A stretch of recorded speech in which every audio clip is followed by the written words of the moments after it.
Si la solution préconisée dans le tuto précédent de gestion de la couleur vous semble mériter des réglages plus fins, ou si ce réglage ne vous a pas apporté entièrement satisfaction, il est temps de passer au réglage avancé.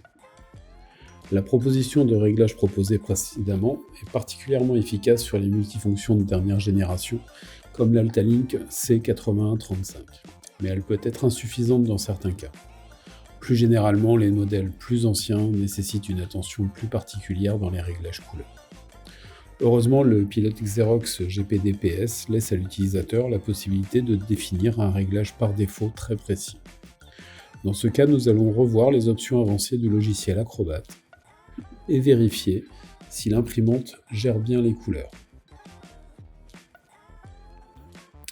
Comme indiqué lors du tuto précédent, nous allons choisir, dans les propriétés d'impression, une qualité d'impression avancée, puis nous rendre dans l'onglet Options d'image.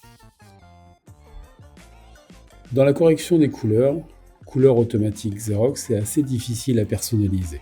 Il est donc plus intéressant de choisir un autre réglage dans la liste. On va choisir Affichage LCD, qui est souvent le réglage retenu, mais vous pouvez bien sûr en essayer d'autres.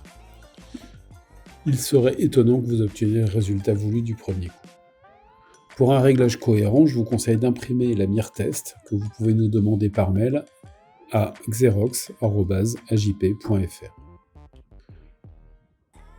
Vous avez maintenant un élément de comparaison, c'est donc à vous de jouer pour trouver le bon réglage. C'est-à-dire qu'il vous faut analyser le document de référence et vérifier les points qui peuvent vous poser souci. En général, il s'agit de dominantes de couleur.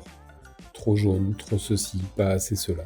D'images sans détail, trop foncées ou trop claires, voire de couleurs qui ne vous paraissent pas naturelles. Ces réglages peuvent être modifiés dans Options d'image et Paramètres couleurs. Dans ce menu, vous pouvez rendre une image plus foncée, plus claire, enlever une dominante, ici par exemple, enlever une dominante de rouge en augmentant la part de cyan, ou une dominante de jaune en compensant vers le bleu, etc., etc. Vous refaites à chaque modification un test d'impression, et ainsi de suite, jusqu'à ce que vous trouviez le réglage qui vous convienne. Vous devriez y arriver au bout de 4 ou 5 impressions maximum. Les réglages de propriété d'impression étant établis, vous convenant, il faut maintenant les généraliser. Pour les généraliser, nous allons enregistrer un nouveau pré-réglage que nous allons appeler Mon impression couleur.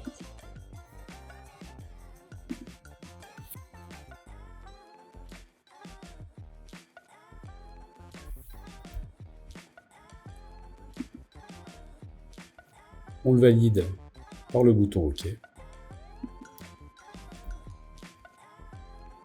Une fois validé, nous allons sortir de ce menu et en faire un réglage par défaut de notre imprimante.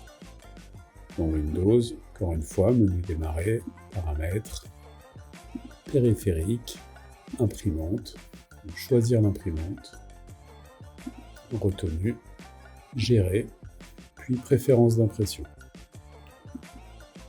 Dans préférences d'impression, nous allons aller rechercher notre pré-réglage Mon impression couleur, appliquer, OK.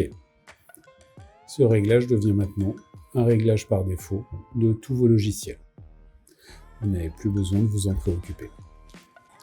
Les réglages couleurs avancés sont toutefois un peu difficiles à maîtriser. AJP reste donc à votre disposition pour toute aide supplémentaire nécessaire.